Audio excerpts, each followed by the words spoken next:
Yes, guys. First time we're actually here on time for once. Lateness is greatness, but also being on time is greatness as well. Big up everyone who is locked in. We got 47 of you guys with us already. Smash the like and subscribe button if you guys haven't done so already.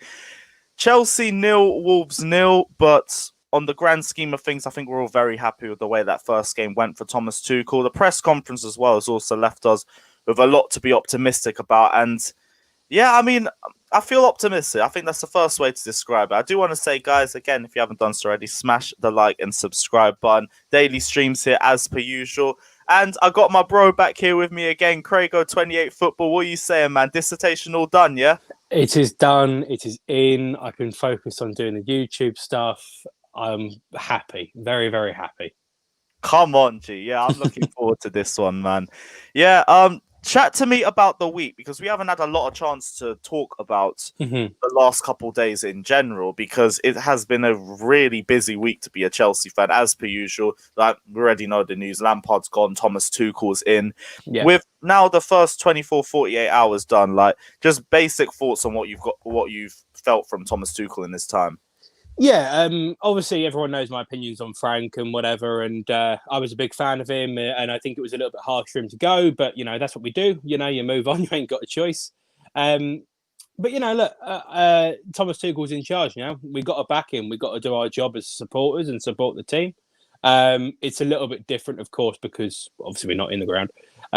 But, we've got to try and do it in different ways, and with 24 hours notice, obviously the game was, I'll be honest with you, I was kind of approaching it with a bit of a write-off mentality because from a Tuchel point of view, he wasn't going to be able to have the perfect tactical brilliance in 24 hours. He could have given it a good go, which I thought he did.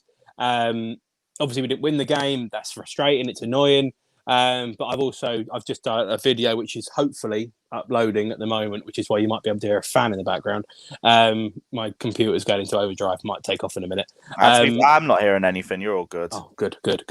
I'm hearing it. It's very off-putting. But no, look, we've got to deal with it, and I've made a video about my points, but my instant reaction, kind of in a nutshell, is from the press conference and the game. I'm liking what I'm seeing.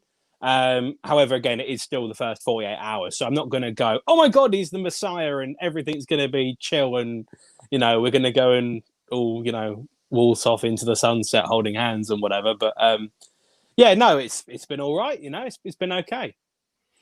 Yeah, it's been 48 hours where there's not a lot to go off, but based off the way that we were playing, I mean, it was an amazing, I don't want to say an amazing result, but an amazing transformation in the last 48 hours. So type of football we've been seeing over the last few games. First question I do want to ask, and that basically leads straight into the point. Chelsea nil, Wolves nil. If we compare that to the last 3 games that we've seen under Frank Lampard, what were the biggest changes for you? I'll be honest with you. I mean, obviously the shape's different. Of course, the shape's different. But I don't... This is going to annoy a few people. Again, if you want to jump in, Monster, let me know. I'll send you the link. Go on. I like Monster. I like when he gets my approval. I think I didn't look at the game and think, wow. I didn't look at the game and think that we were superb and whatever. But I did still see some of the same things. And maybe it is a bit of a negative mindset from me, but I still saw passy sideways stuff. And I still saw a very easy to play against Chelsea team. Which is obviously what we want to move away from. Again, 24 hours, I'm not going to dive too much into it from a Tuchel point of view, but I have said in my video, and I'll say it to you, is I do think that certain players made the job for Tuchel yesterday a bit more difficult.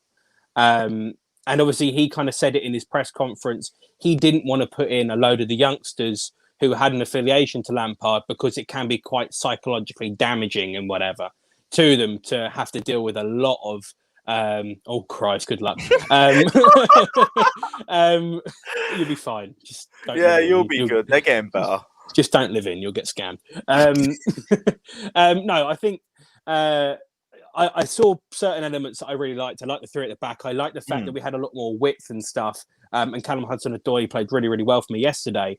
But for every good performance, like I thought, I've not been a massive fan of Kai Havertz, but I thought he played a lot better yesterday. I was not really impressed, but I was impressed by large amounts of things that he did. I still want to see a little bit more from certain individuals. And the two that I pointed out in my video and I'll talk about here is I don't like the Jorginho and Kovacic pivot. And I was going to speak to you about that because I can't lie. I agree with you to an extent, but that's the best I've seen the pivot in months. Yeah, and the reason it's the best you've seen the pivot. I'll send you a link, Alex. One sec. Go on. The best. It's the reason the reason you've seen the best of that pivot in months is because you've had the three behind you that were going to be able to do the defensive stuff, so they could worry about going forward, which was good. But I mean, Jorginho is playing this like Fabregas-like role where you wanted to see him open up a team with one pass, and thread a couple of through balls and play really nice intricate play and run on a little bit. Yes, the video's uploaded. Get in. Right, yeah, big dubs. I wanted to see. You kind of felt that he wanted to do a little bit more, and you got the feeling that a lot of people wanted Jorginho to do a little bit more. And I just thought he was lacking a little bit in that respect. Kovacic was good, and he made some nice little runs and darted around the place and caused a little bit of havoc, shall we say. But I didn't look at the pair of them and think this is going to win a game for us. And especially when Wolves parked the bus as well as they did. And give credit to Wolves, who actually did put in a very good defensive shift. We needed some magic spark to cut them open. And I think if a lot of teams do what Wolves did yesterday against us in the foreseeable future, it won't be every team because a lot of them will try and go out and beat us in other ways. But certain teams, they will park the bus against us and frustrate us and annoy us and whatever. Thank you. I wanted to see a little bit more of a spark and a little bit more of a flair. And Mount, to be fair, might have done that. But would you have played a defensive a midfield two of Kovacic and Mount? Maybe not, because Kovacic has got this little bit more of a fuck it, I'm going to go for it and run around like a headless chicken kind of thing. So yeah, I don't want to be critical and whatever, but I can't sit here and say that I thought it was all sunshine and rainbows and it was all fantastic, because I did think there was large amounts of time where we really needed to do a little bit more from that point of view. Yeah, I feel like my only real criticism, if I'm going to take anything, because I'm not going to say too much, and I don't think either of us will, there's Tuchel's first 24 hours and one training session. We understand we're only going to see the basics. The only thing I will say, I would have liked earlier subs. And I will just leave it like that. I would have liked earlier subs. Yeah, and Mount for the last 10 minutes ran around like a headless chicken, made loads of different turns and created space and made the defense stink. And if you could have had that for potentially, 30 minutes of the game, or even at half time or something like, or whatever, obviously it's Tuchel's decision, but if you could have it for longer than 10 minutes, then maybe win the game 1-0 and it's a big 2 points on top of what we would have already got.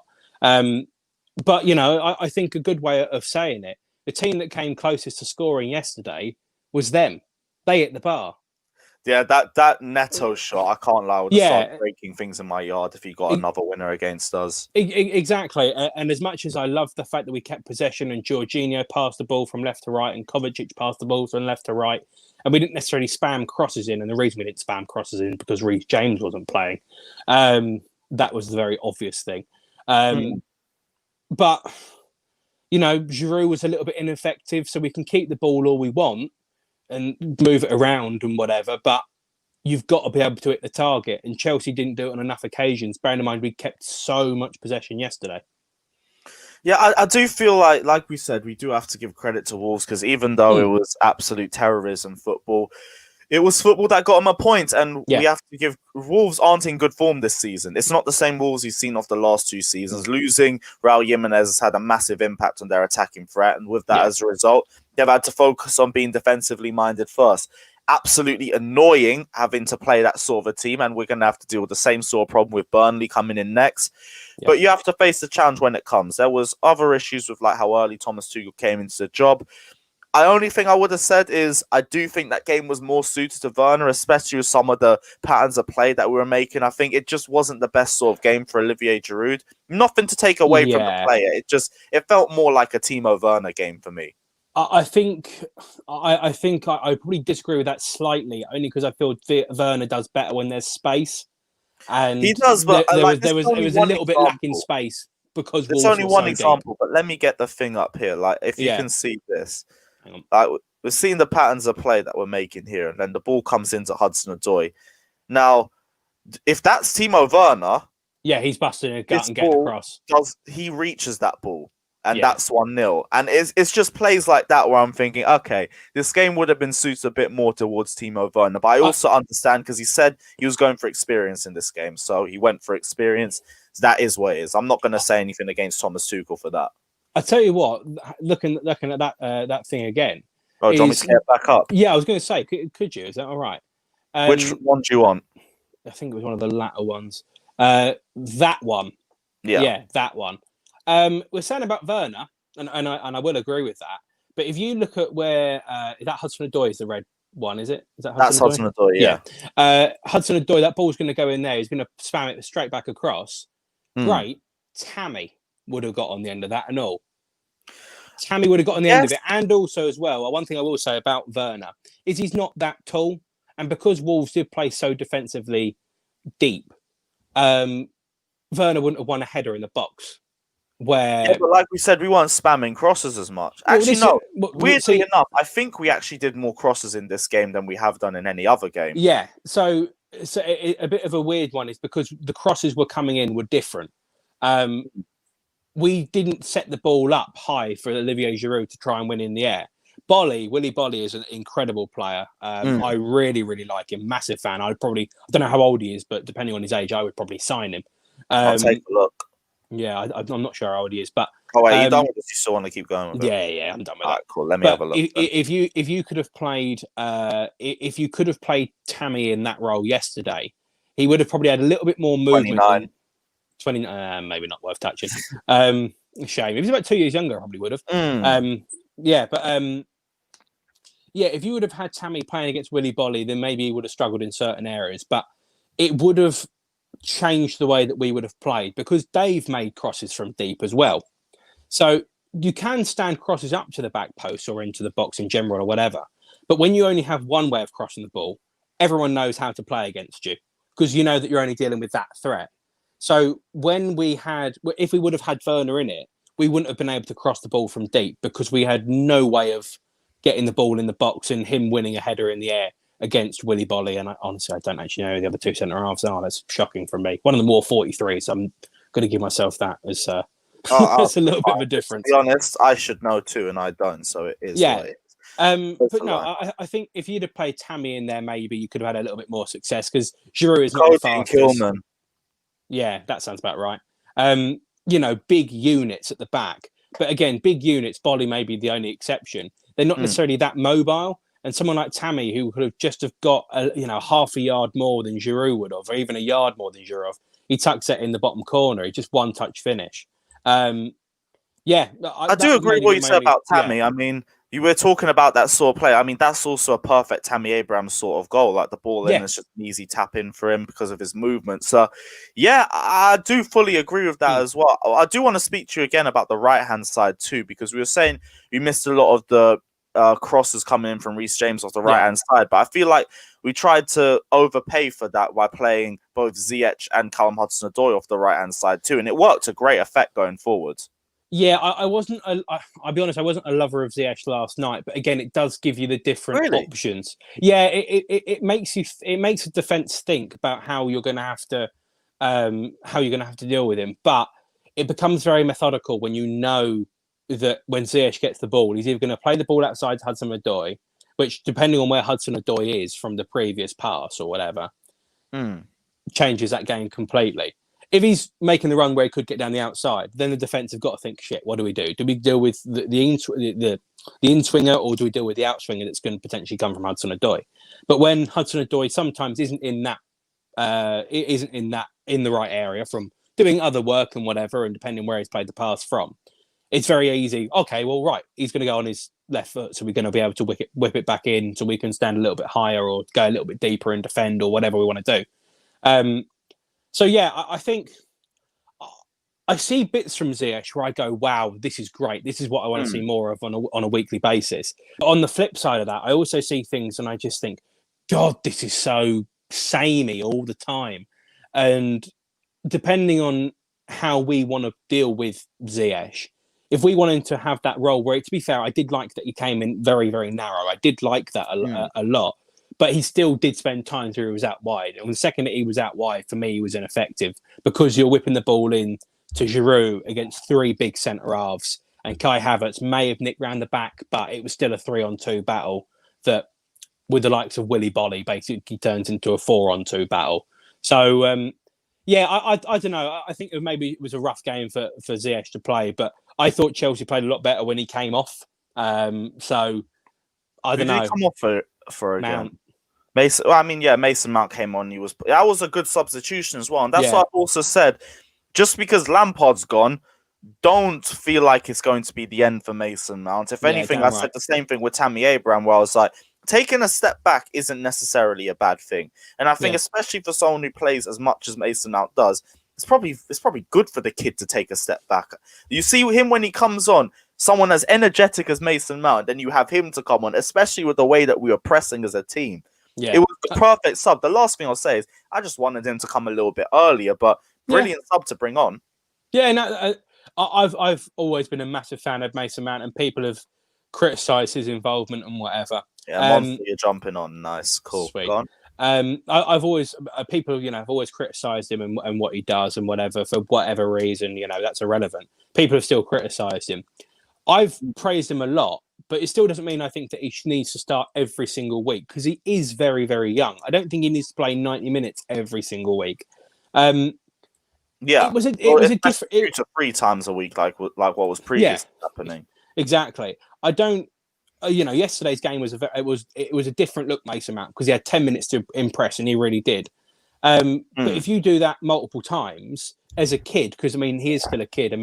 If me and you, I think we're a year older than Mason Mount. I think, would we be able to maybe have the same impact as he is? Probably not.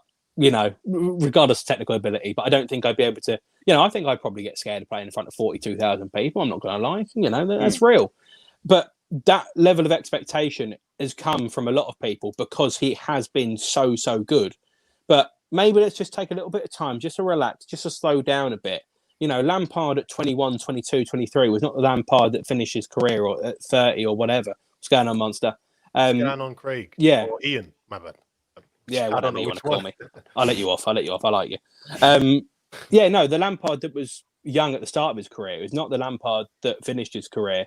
They were two completely different players. There needs to just be this kind of not relaxed approach about Mason Mount, because obviously you still have to put in a performance, but we can all just chill a bit. Just chill a bit. Yeah, I do think Mason Mount has definitely had a lot of undeserved criticism based off the relationship with Frank Lampard. And that's kind of another good reason why I'm glad we're past that now, because now Mason Mount can build his own name and his own image. It's the same thing with Jorginho when Sarri left. One of the positives that was like, finally, we can stop calling Jorginho Sarri's boy and we can actually talk about Jorginho the player. But big up Monster live in the cup, man. How's the last 48 hours been for you, bro? Boy, it's been a bit mad. Obviously, the Lampard dismissal. Most of us wanted better for him. Do you know what I mean? But unfortunately, it just wasn't to be in it. But also, it's just the media as well. It's just been the media's been quite horrible, man. In the terms of the timing of releasing some of these stories, they knew what they was doing. Like I've already said it. The whole Rudiger situation. I think it happened. Do you remember that time where Rudiger got axed out of the team earlier on in the season? I think it happened then, and then Lampard and Rudiger made up. Hence why you started to see Rudiger more inside in the team lineup, where you got like 2 or 3 straight games. But the media decided to put it out now. They saw the opportunity, they threw it out now, and then Matt Law continued, calling Rudiger the alpha male, and continued and just continuing doing the rubbish. And then also the fact that Tuchel's not even been here. Well, from yesterday, he hadn't even been there 24 hours. They were all going at it. Man, I get it. Everyone, the pundits, because Lampard was a pundit at the time, they've got relationships with him. Also, some of the English players who played with him as well. But at the same time, it's like, it's just been a bit wild. Like right now, what the Chelsea fan base need is some kind of unity so we can back this team to get somewhere. Positivity. Yeah, some kind of positivity, but the media, the journalists, the pundits, you know, the channels, whatever.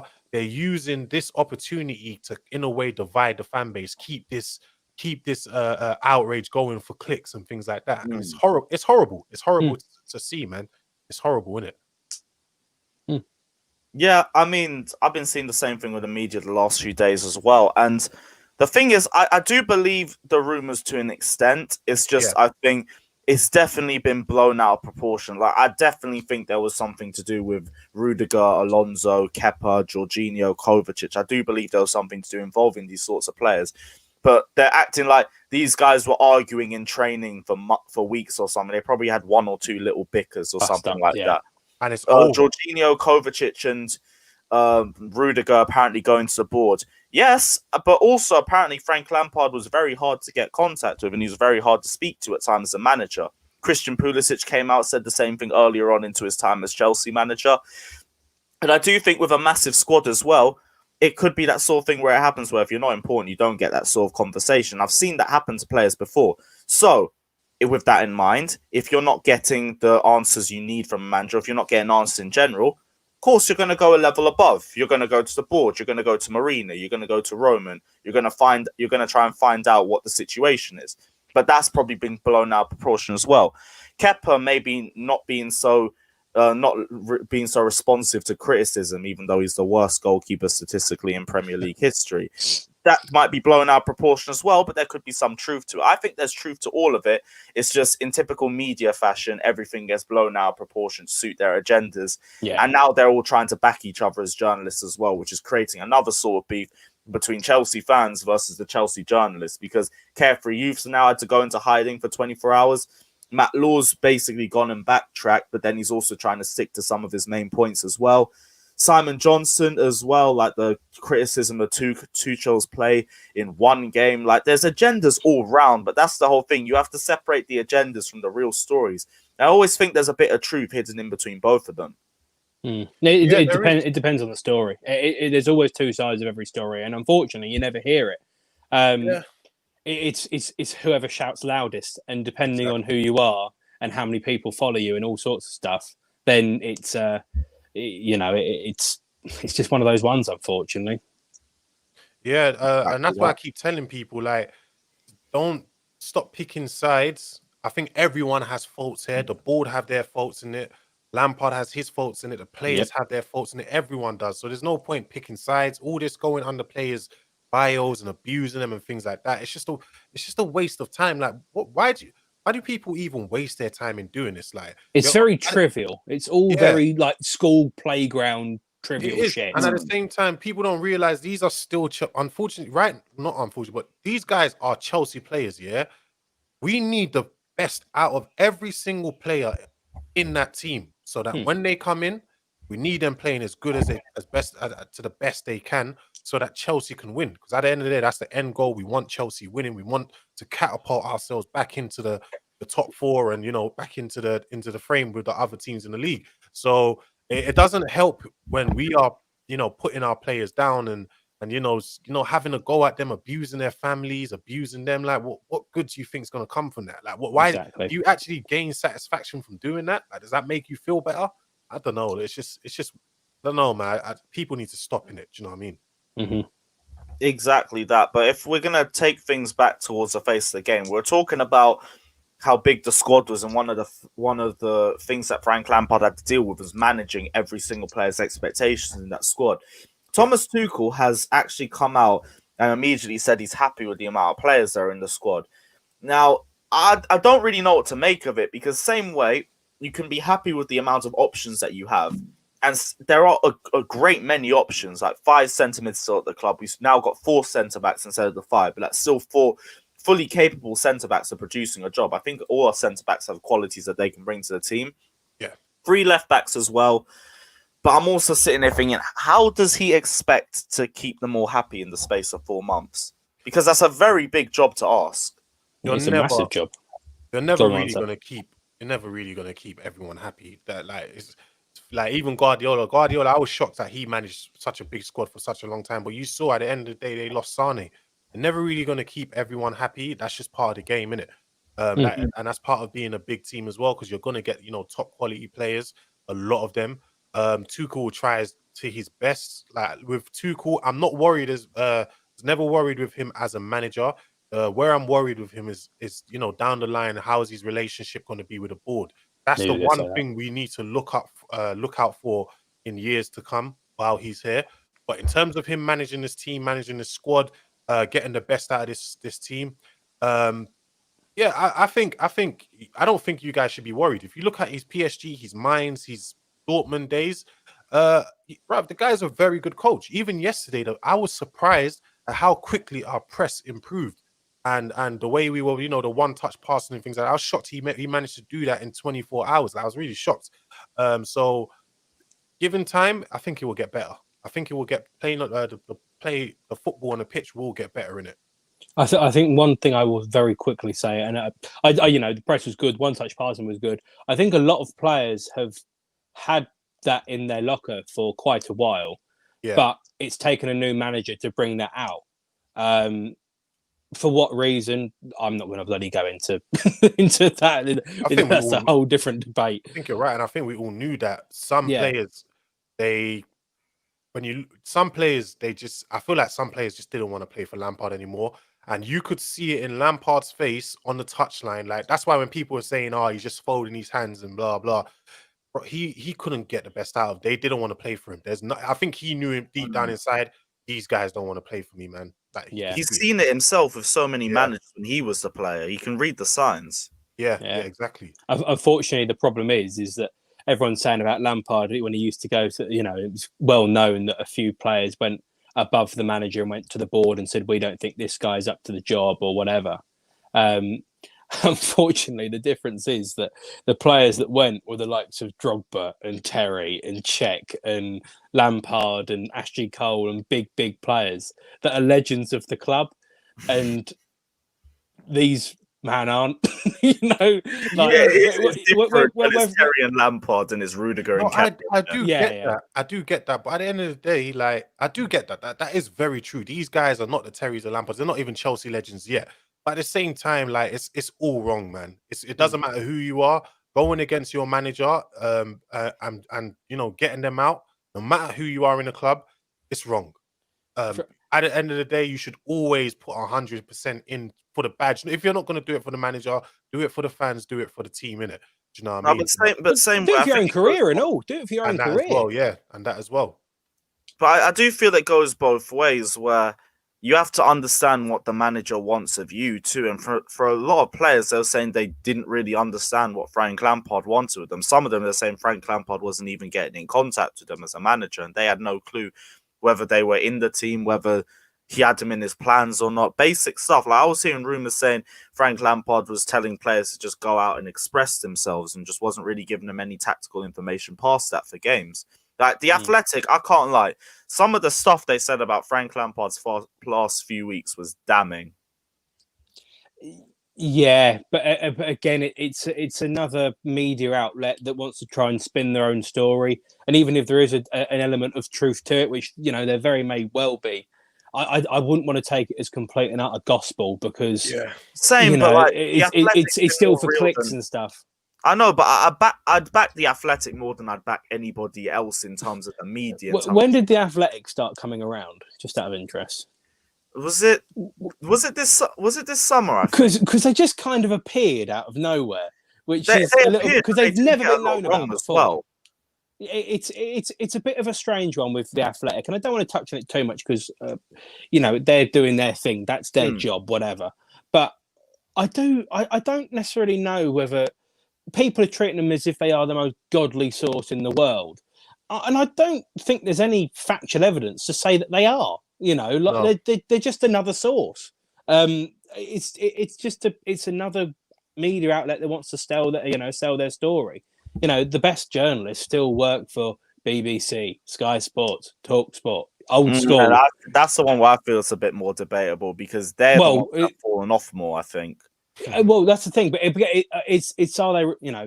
I think there's a big culture thing, and I'm actually going to do a live stream with Dan Mack at Macca Sport about this kind of in the know kind of thing that's happened over the last kind of couple of almost years, I suppose. Fabrizio Romano and things like that have come more and more and more. He does it for himself, which is really chill. But there's still also a lot of the Athletic and other people that are doing a kind of similar thing. Again, they're just trying to sell their story the same way many people are. And they're going to play on our emotions as well. Yeah, of course they are.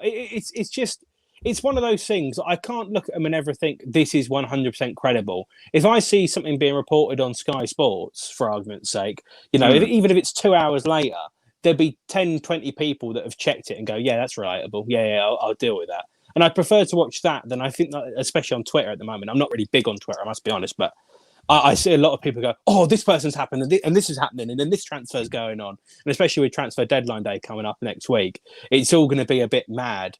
I mean, these people have still got to sell their stuff as well. So I wouldn't want to kind of give too much props to them because they are still another media outlet.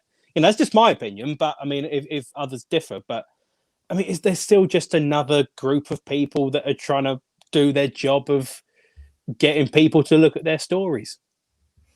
Yeah, and that's just journalism in general. But go on, Monty, what are you saying? Yeah, that's the thing, though. They're all trying to just sell. Well, you can't say newspapers now because obviously, it's going to newspaper. They're trying to sell subscriptions and get people on their apps, so they can buy into their advertisements and all that stuff. So that's all it really is. Obviously, there is a truth to all the stories, like the Rudiger exactly. There was a truth to it. I just think the timing of it was really bad.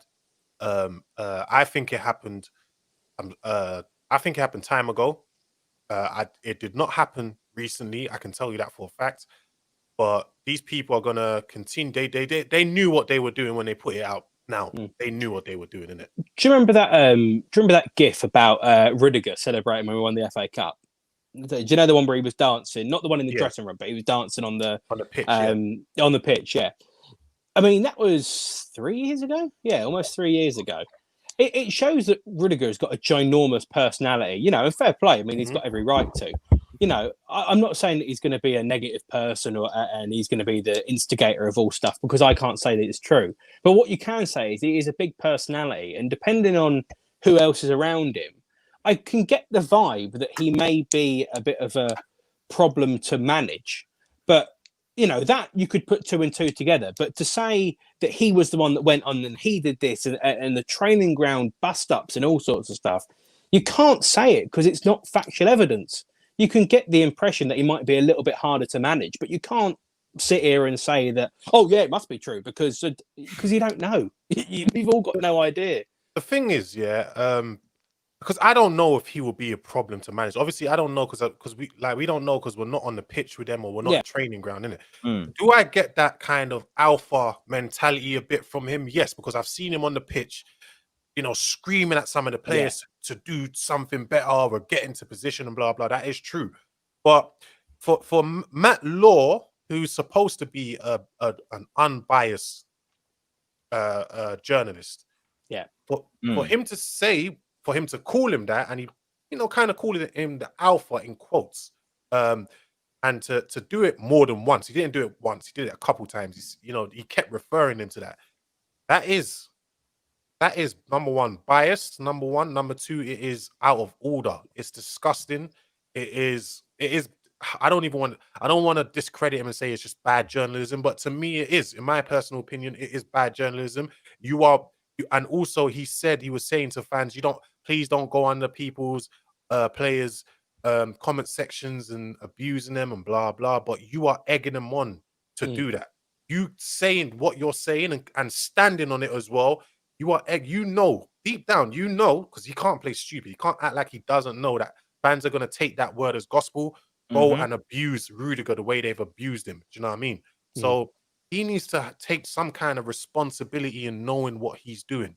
Do you know what I mean? I know he does know what he's doing. He does know what he's doing. He's not stupid. He's an intelligent man.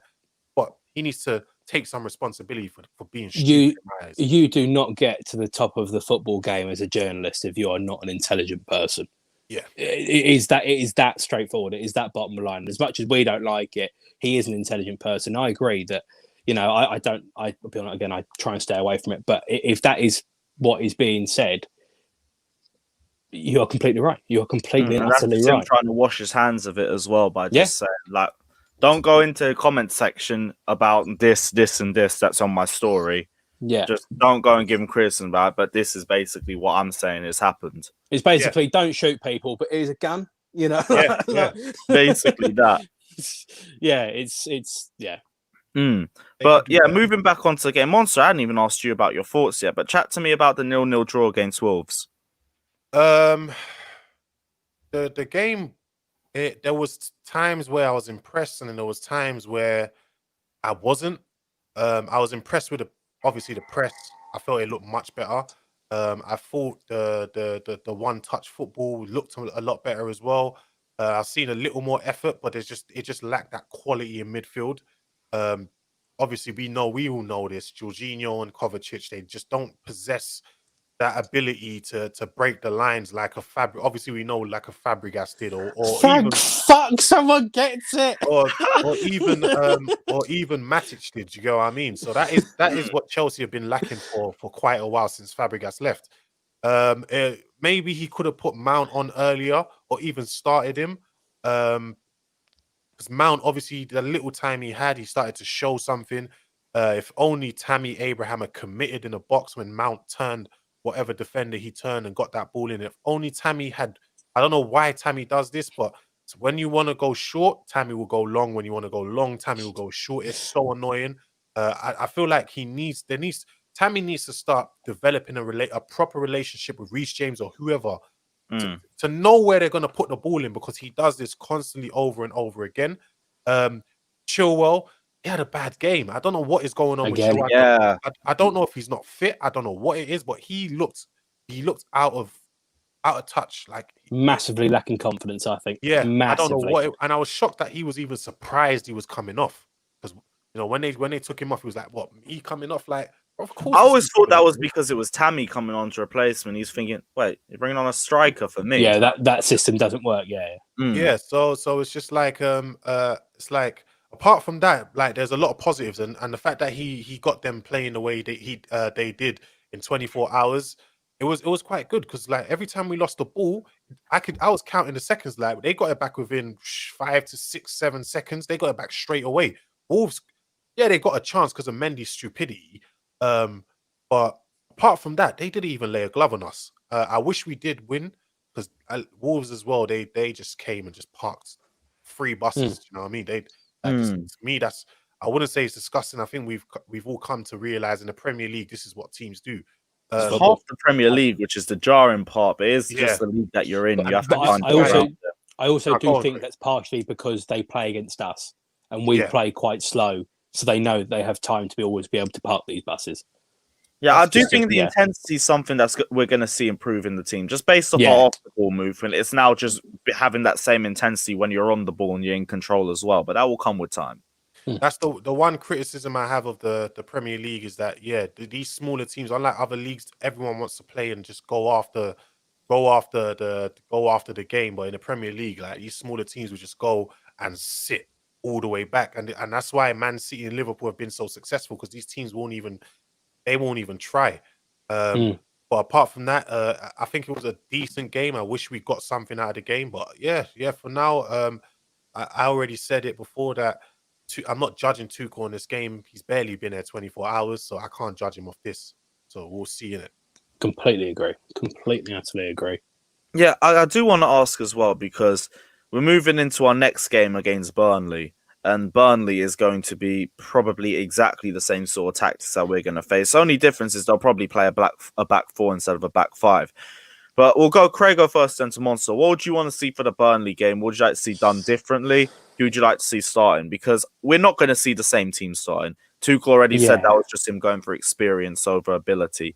But if he has a couple games with the squad, who would you want to see start? I would not be that. What's the word I'm looking for? I wouldn't be that against actually playing with 2 up top. I like a back 3. I'm a big fan of a back 3. I'm very positive about a back 3, and it also gives us a bit more defensive stability because of who you have in front. I would be very interested to see if there was some way that they could kind of play maybe Giroud and Tammy, or Tammy and Werner. I think Tammy has to play, though, for me personally. If you could play those 2 together, and then still be able to dominate the midfield by maybe playing. They said they kind of alluded that Kante was fit / training / whatever. So if you played Kante, Kovacic as a 2, and maybe played some like Mason Mount in as the kind of further forward of the 3, shall we say, kind of in behind the strikers. Callum Hudson-Odoi, I was really impressed by him at right wing back. Honestly, I was. So whether you want to play Reece James at right wing back and Callum Hudson-Odoi at left wing back, maybe. Again, I'd be very interested to see that.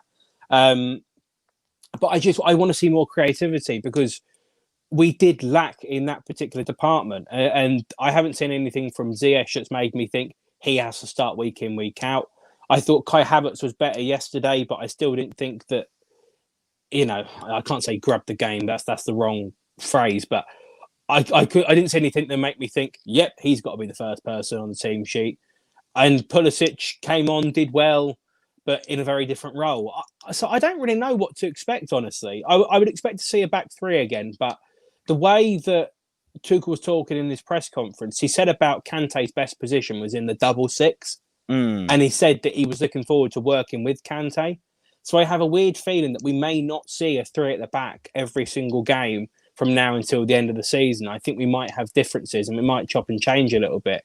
So I don't really know, honestly. So it wouldn't surprise me if you play the 4-2-3-1. Wouldn't surprise me if you play the 3-5-2. Honestly, I don't really know what to expect. The only thing I do know is that I want Hudson-Odoi to play wing back. Whichever side, take your pick. Do you know what's weird about yesterday? That formation was so weird. Yeah. At times it was a back 3. At times it was a back 4. It was very, it was a bit of a weird one. I was so confused. At times it looked like a back 4. At times it looked like a back 3. I was just so confused by the formation, but it was really good. It was something that I've barely ever seen before, if I'm being honest. And yeah, hopefully I prefer a 4-2-3-1. I just think the only issue with a 4-2-3-1 is that we don't have that second midfielder next to Kante, who like a deep line playmaker, which we've had over the years in Fabregas and Matic. That's one thing we're missing. But yeah, hopefully, maybe we will see a 4-2-3-1. I would have loved to see what Billy Gilmore next to Kante would be like. I think we've not really seen that. That's the one thing I haven't seen yet. I want to see how that works out. But, same, but against the right team, I don't know if Burnley would be a right one for that. I feel like I don't know. I don't know. In the air.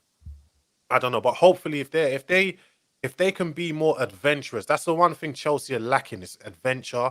In terms of when we're going against these low block teams, it's just over the past year or so, it just seems like rather than trying to get the ball through the middle or whatever, they would rather go sideways and play the safe pass. That's the only problem with Chelsea, innit? But they can be more adventurous then, yeah. There's a very good quote saying that fortune favours the bold, and I haven't seen Chelsea in terms of on the pitch be that bold in quite a while. No. I haven't seen, who was it? Was it the goal away against Brighton a few years back where Batshuayi backheeled it to Willian, hit it perfectly in his feet. Yeah. It was a really nice team goal. That's bold. That's just an example off the top of my head. That's bold, pull off a lovely little flick and then let Willian drill one. That changes the game. But I haven't seen that in a while. So go and be bold. Obviously, you've got to think about not going. We can't play 10 up front. I mean, it doesn't work like that. But we can play a different 3 at the back and then allow our 2 fullback or wing backs to go and be really, really exciting and really, really forward thinking and adventurous. But this could be the perfect team to do it against because obviously we whacked them 3-0 up at Burnley, October, Halloween, I think it was, which was really, really good. And I remember one of the big things about that game was that Werner wasn't starting and then someone got injured. I think it might have been Pulisic in the warm-up got injured. And Werner played and they were like, holy shit, what are we going to do now? Because we don't know how we're going to play against them. And we dominated them left, right and centre. But since that game, we've started to look less and less adventurous and less exciting and more methodical, which I don't necessarily know if I love. Yeah. Well, we're going to go into Q&As now. Just going to get a couple questions off the panel before we wrap this one up. First question I do want to ask, this is a good one from my waist. And he says, what do you think about fans who want the ball down? I want to stretch this to Roman Abramovich as well, because I've been seeing a lot of criticism coming towards Roman in the last few days as well. Massively undeserved. You've seen We Are the Shed as well going with hashtag the circus continues. What are your thoughts on this? Because I can't lie, if we're talking about trying to build a positive mindset around the club, this is literally the wrong way to go around this. And this is the same sort of energy we were criticizing when Frank Lampard was first in charge as well. And we had all the sorry inners just like, why have we got rid of an experienced manager for this guy? Now we're going round in circles again with fans of the old manager being the first one to turn on a new manager's head. So what's your thoughts?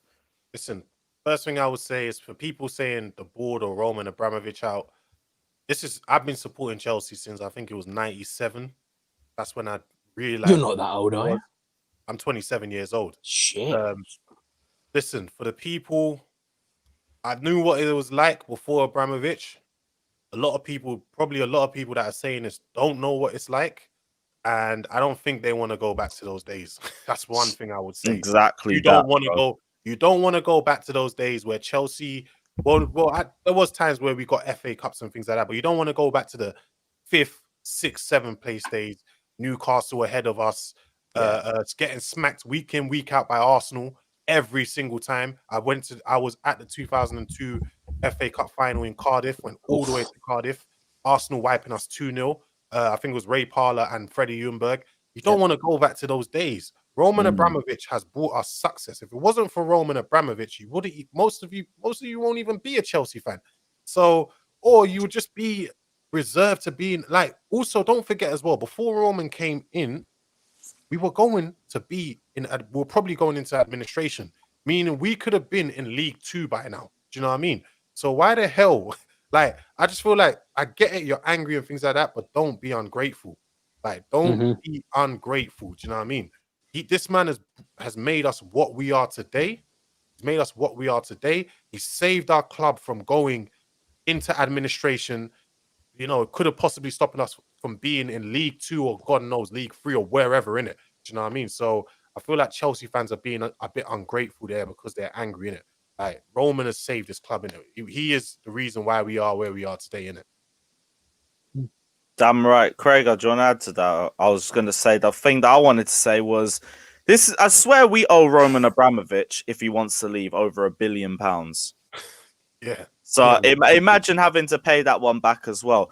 Like, fact is, and this is even going back past Roman, 25 trophies in 25 years speaks for itself. And the fact is, we have been churning out trophies ever since Roman Abramovich joined because of his methods. Whether you like it or not, whether it's a manager that you want to leave or a manager you want to stay, usually when we chop and change with results. So I'm not going to sit here and criticize our owner for going back to the tried and tested method that has always brought success, which is sacking managers. Yes, we want to see a project. We are seeing a project. The project isn't necessarily chained to one manager. We said we wanted to go from defensive football to attacking football. But the last 3 managers that we have, including Thomas Tuchel, we have in fact made that transition from defense to attacking football. It's just we need now a solid system as well. You do want a manager to stay for a long period of time. Same way he also has hit the targets as well. Maurizio Sarri got a trophy in his first season, but for other outside reasons didn't work. Frank Lampard wasn't reaching his targets, so it didn't work out.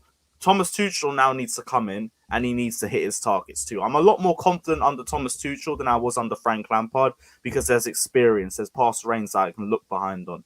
And that's the one thing that we didn't have with Frank Lampard compared to any other manager. But yeah, people turning on Frank Lampard, man. This Frank... Roman. Roman. People turning on Roman. This Frank Lampard morning sesh. I understand he's one of the greatest legends that we've ever had as a player. Not as a coach. I've already said we need to separate the player from the coach, and we simply don't do that enough. I'm just thinking, Jesus, you man read it. Like, I hope do they mean what they say, or they just saying that emotion? Like, no, you would be surprised how many match-going fans just talk before they think. It's always heart first and not head, and it's so jarring because the amount of stupidness that comes out of their head as a result of it is absolutely mad.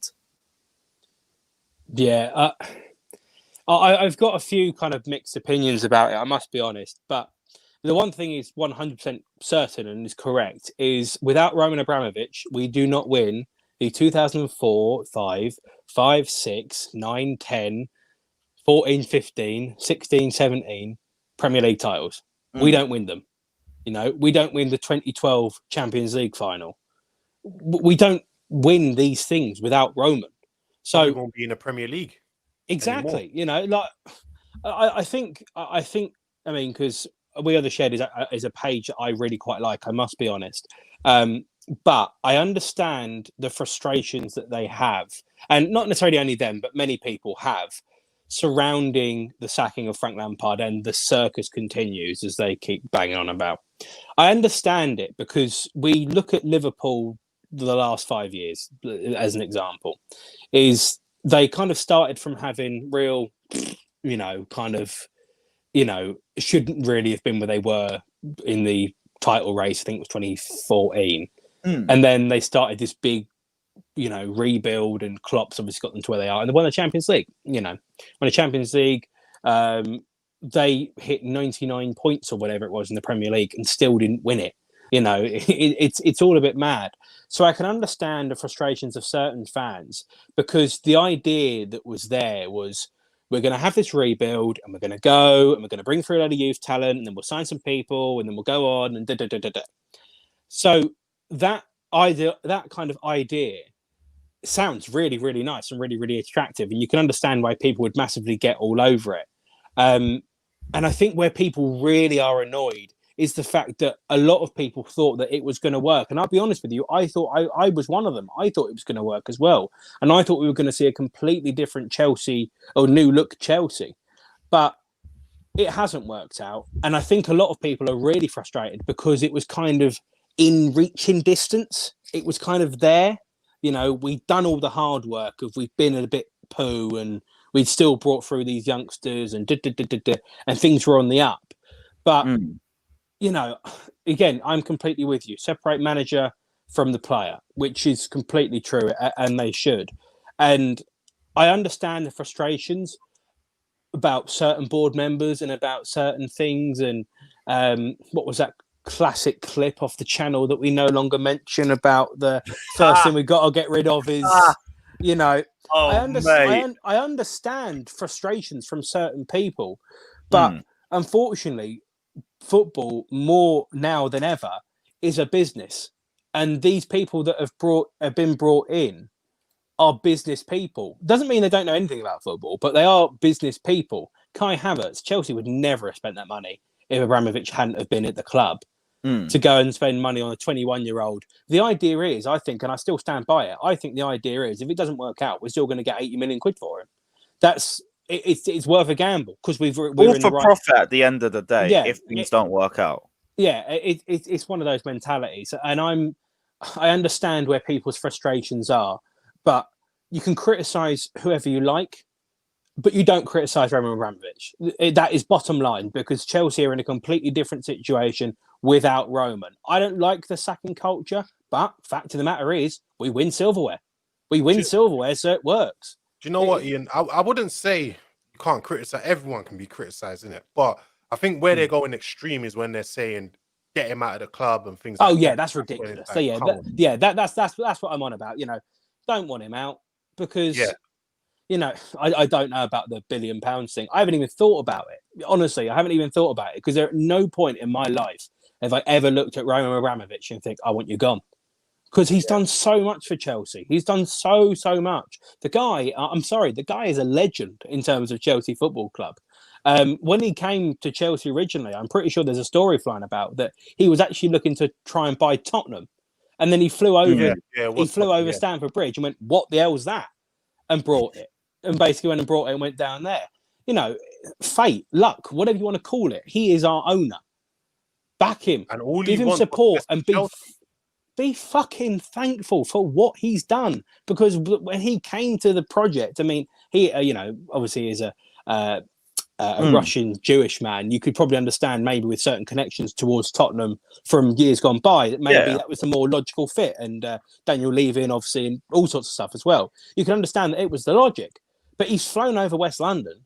He's seen Stamford Bridge, and he's gone, I want to buy that. I want to buy that club. And since that day, has put 100% effort in to Chelsea, and has put a hell of a lot of money into Chelsea. So to say that you want him out of the club It's just fucking ungrateful. It's fucking ungrateful. Yeah, but I still don't understand like the circus continues and the message that they're trying to push through with it. Because fact is, I think we can all agree by this point it was the right decision to get rid of Lampard. I think the circus continues thing is circuses are meant to be funny and they're meant to be comedic. So I think the idea that it's meant to be a kind of a comedy of errors on multiple different parts, depending on who you ask. I think that's more the logic, but. No, I'll be real. It just looked straight up to me like they were saying, we've lost Lampard. We're now back to hiring and firing managers. But we were always at the stage of hiring and firing managers. Lampard was never guaranteed to stay here for a long period of time. Yeah, I think that was the thing, because I think, is he the 5th longest serving manager under Roman, I think? Maybe? Who? Frank. Lampard? Yeah, 5th longest. It come out in a stat the other day that he's one of the longest. It's 4th, 5th, or 6th. It's that neck of the woods anyway. All right, so we got Antonio Conte lasted 2 seasons. Are we counting both Jose's reigns? Yeah, but I think both Jose's reigns. Yeah. Ancelotti, both Jose's reigns. Antonio Conte. And... Yeah. I think who the other one is. It might be 5th. Yeah, you might be so.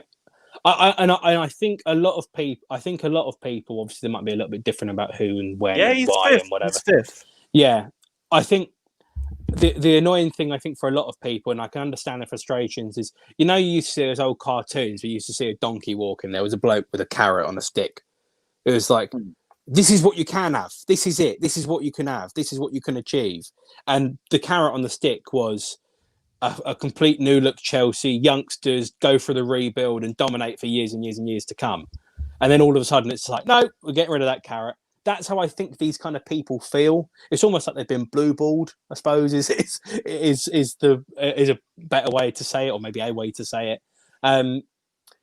So I can understand being frustrated, but it's not Roman Abramovich's fault.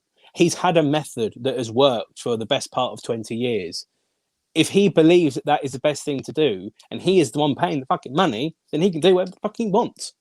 In comparison to someone like Mike Ashley and the Cronkies and whatever, Mike Ashley especially. And that's the biggest thing. Like, look at the owner we have compared to everybody else. Exactly. I do not get why people are getting really frustrated and wanting him out of the club. You look at Mike Ashley, who unfortunately has been I was going to say a V word then that would have got you demonetized. Don't worry. He has been a bad influence at Newcastle for many years, because a lot of people don't know what direction they're going in, and that is worth criticizing. But whenever Roman's been involved in Chelsea, we've been a very decent side, and that comes from Roman's money and Roman's input and Roman's effort to get Chelsea and get to his business to be right up there at the top of the game. So you cannot criticise him at all. I do not understand it. You can be pissed off that Lampard's gone, but separate that and what Roman's done for Chelsea, 2 different things, completely different entities. Yeah. Yeah, and as a final point before we do wrap this one up, I do want to ask, with the rumours of players that are staying throughout the final 6 months, and also with his words on Billy Gilmour, are we at the case where do we want Billy Gilmour to stay for another 6 months, or because I low-key would prefer him to go on loan, especially if we're now thinking of reintegrating Jorginho back into the squad.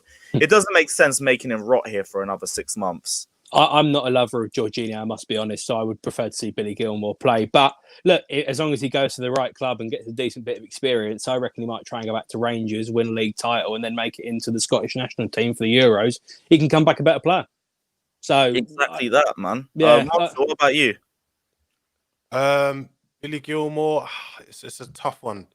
We're probably not going to get rid of Jorginho this January.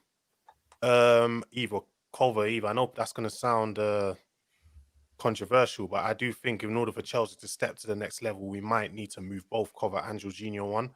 Definitely got to move one on, definitely. And bring in someone who is better than both. Do you know what I mean? But yeah, I think for now, since we're not getting rid of them, then yeah, we're gonna have to loan Gilmour out, fortunately. I think I'd keep him around, but I mean, the logic makes sense, and as long as the loan move is one that's good for him, and he comes back a better player from it, then don't know if I love it, but hey, as long as he makes the most of it, I can live with it. I just want to say that the reason why I say we might need to, cover is because as good as cover is, when it comes to that final third play, cover can, carry the ball and things like that. But once it comes to that final third, he becomes a bit redundant. Yeah. It's like he doesn't know what to do with it from that point on. There's a reason why Real Madrid got rid of him and promoted Federico Valverde from their I think wherever they got him from, innit? He's like a Kovacic, but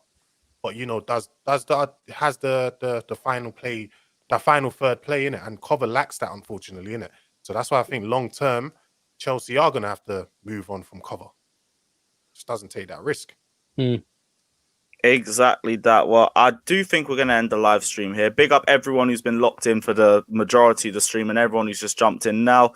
If you guys want to check out the ads, literally click the name in the title. Craigo28 Football, Monster, CFC, both of you. Thank you guys for jumping on. I might be back for a stream later tonight. Might do another Q&A because a lot of you guys liked it last week. So if you guys want to see it as a weekly thing, let me know down in the comment section as well. And we'll see you guys probably tomorrow, streaming every day as per usual. So we'll see you guys tomorrow. But until then, take care.